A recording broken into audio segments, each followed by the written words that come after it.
Hello students, myself Nitin Singh from Chanakya college of education. आज मैं डीलेट second year पाठ्यक्रम से या 7 सब्जेक्ट कोर्स के अंतर्गत मैथमेटिक्स ऑफ टीचिंग गणित शिक्षण शास्त्र के यूनिट सेकंड में अध्ययन करेंगे। यूनिट सेकंड में हम लोग पिछले वीडियो में देखे थे कक्षा कक्ष में प्रयोग की जाने वाली आकलन की कुछ विधियां। हम लोग कक्षा कक्ष में प्रयोग की जाने वाली आकलन की कुछ विधियों में देखे थे प्रोजेक्ट मेथड की चर्चा आज करेंगे। परियोजना कार्य के बारे में ऑब्जर्वेशन शिक्षक के द्वारा अवलोकन कैसे किया जाता है, इन तमाम विधियों के बारे में हम लोगों ने चर्चा किया था प्रीवियस क्लास में। आज उसी कड़ी में आगे बढ़ते हैं। परियोजना कार्य के माध्यम से हम अपने छात्रों में आकलन कैसे करेंगे, एक शिक्षक होने के नाते इस बात को जानना ज़रूरी होता है। उसी कड़ी में आज देखते हैं विधियों में परियोजना कार्य विधि। परियोजना कार्य विधि, परियोजना का मतलब होता है प्रोजेक्ट वर्क। हम बच्चे को क्या दे दें, कोई प्रोजेक्ट कार्य दे करके हम बच्चे का आकलन कर सकते हैं। किस प्रकार के प्रोजेक्ट बच्चे को दे सकते हैं, कक्षा के अनुरूप कैसे रहेंगे, हमारी कक्षा कैसी है, कक्षा के स्तर क्या है, किस स्तर के विद्यार्थी हैं, उस हिसाब से हम प्रोजेक्ट वर्क का चुनाव करेंगे जिसमें बच्चों की रुचियों का विशेष ध्यान रहेगा। थोड़ा समझते हैं प्रोजेक्ट मेथड्स में हम कैसे प्रयास करते हैं। किसी शिक्षक या समूह की गणित की समझ का आकलन करने के लिए परियोजना कार्य एक अच्छे उपकरण के रूप में कार्य करता है। इट मीन्स किसी शिक्षक समूह मतलब कोई भी शिक्षक ग्रुप यह चाहता है कि बच्चों की गणित की समझ को आंकने के लिए, कल्पना करने के लिए, अनुमान लगाने के लिए, पता लगाने के लिए कि किस प्रकार से किया जाए, बच्चों में गणित का आकलन कैसे किया जाए, इस क्षेत्र में जो परियोजना कार्य है बहुत अच्छे ऑपरेटर्स के रूप में कार्य करता है, बहुत अच्छे इक्विपमेंट, हथियार, औजार के रूप में कार्य करता है, जिसमें इसके लिए जो प्रशिक्षु समूह को निर्देश दे कि 2 या 2 के जोड़े बनाएं। निर्देश कैसा भी दे सकते हैं प्रोजेक्ट के लिए। हमारा जैसे ग्रुप है, कक्षा कक्ष है, तो कक्षा कक्ष में 2-2 बच्चों का जोड़ा बना सकते हैं, या समीप के किसी विद्यालय में जाकर वहाँ के किसी एक कक्षा के बच्चों की ऊंचाइयों का माप ले लें। ये भी तो कार्य है। हम अपने विद्यार्थियों से कहें कि आप दूसरे विद्यालय के फला कक्षा के, दूसरी कक्षा के, तीसरी कक्षा के विद्यार्थियों का माप लेके आइए, या हम ये कह दें कि जो माप बच्चों के साथ ले रहे हैं, साथ ही साथ प्रोजेक्ट कार्य को कठिन बनाने के लिए उसी हाइट के साथ साथ वेट को भी हम ऐड कर दें। हमारा बच्चा, हमारा स्टूडेंट उस विद्यार्थियों का वेट भी निकालेगा और उसकी सारणी या बुलेट निकाल करके निष्कर्ष निकालेगा।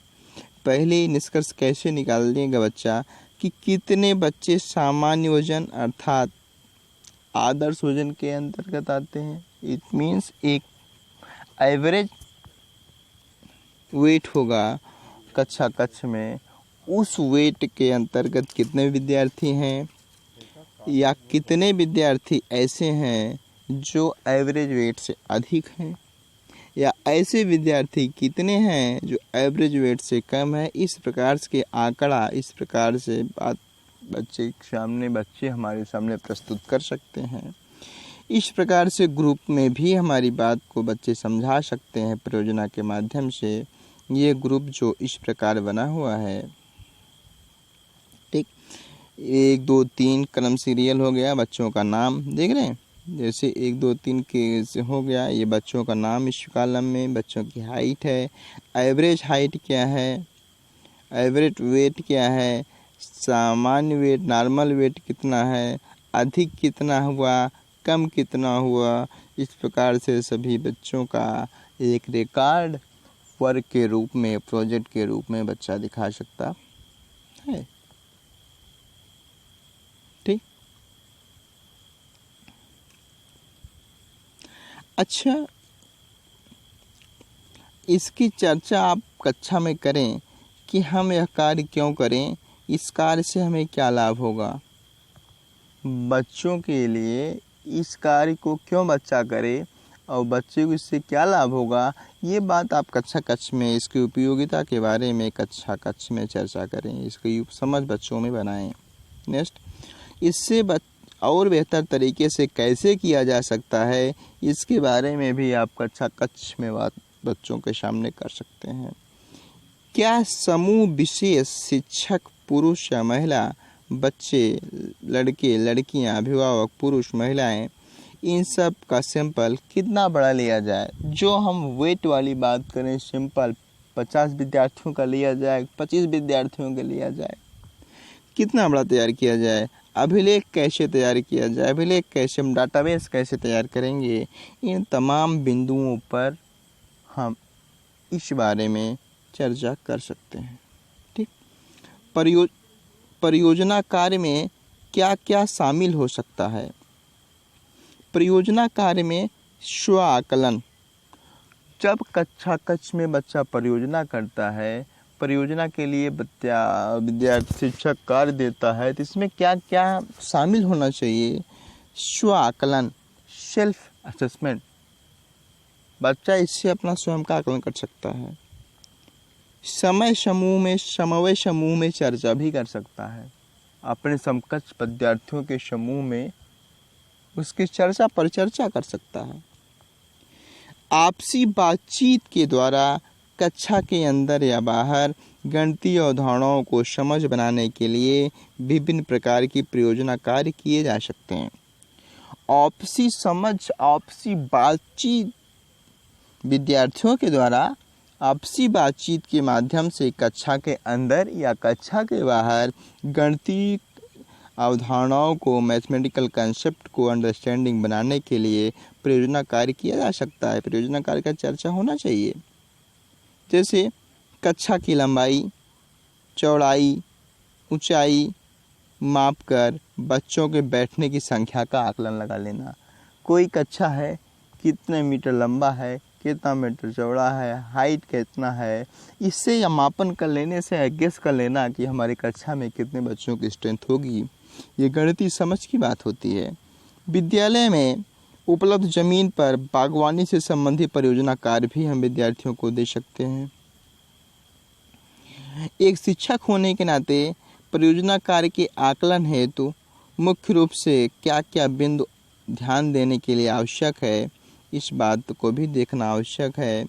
क्या परियोजना का चुनाव मौलिक है।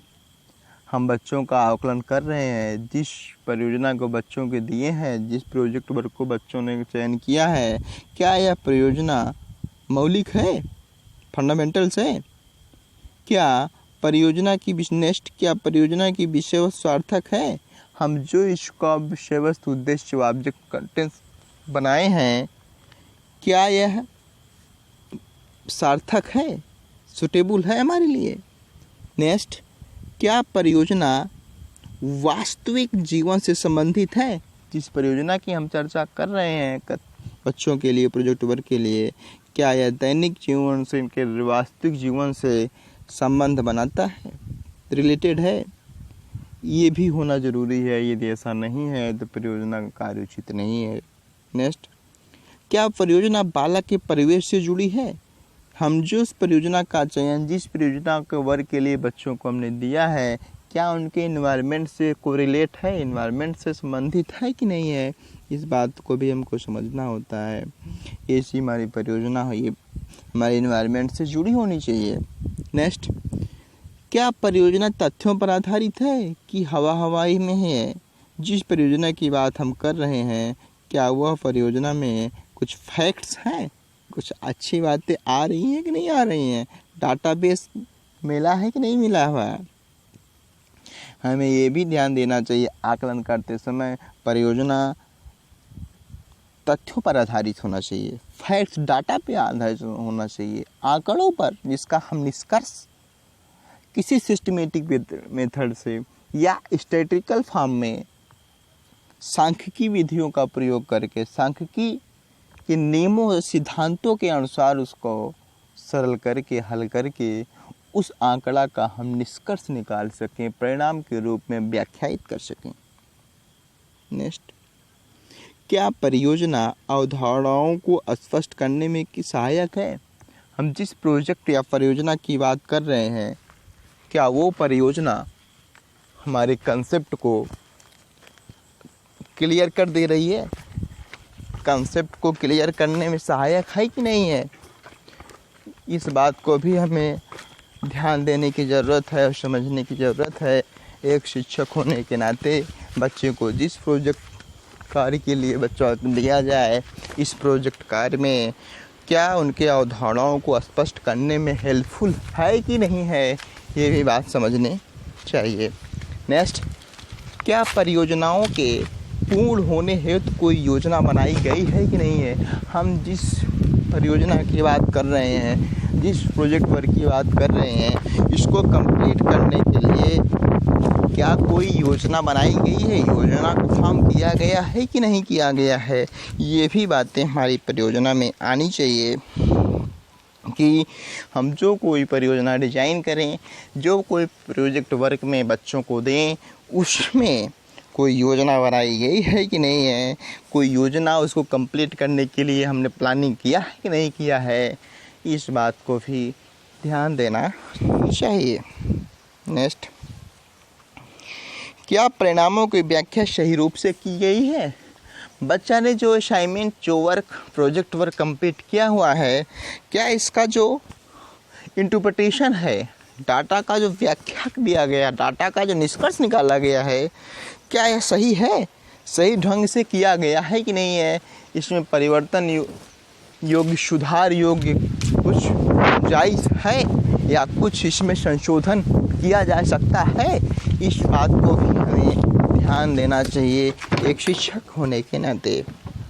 नेक्स्ट, क्या परियोजना को पूरा करने में समय प्रबंध का ख्याल किया गया, या हम जिस परियोजना की बात कर रहे हैं, क्या इस परियोजना को कंप्लीट करने के लिए टाइम मैनेजमेंट ऐसा ना हो कि हमारा कच्छ या हमारा प्रोग्राम 6 महीने का हो, हमारा कोर्स 1 साल का हो और हम प्रोजेक्ट वर्क ही इतना बड़ा दे दें कि प्रोजेक्ट वर्क ही 2-1.5 साल या 2 साल में कंप्लीट हो, तो ऐसी प्रोजेक्ट वर्क नहीं होना चाहिए।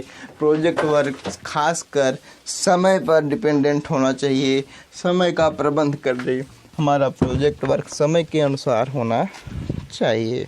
नेक्स्ट, क्या परियोजना सहभागिता पर आधारित है?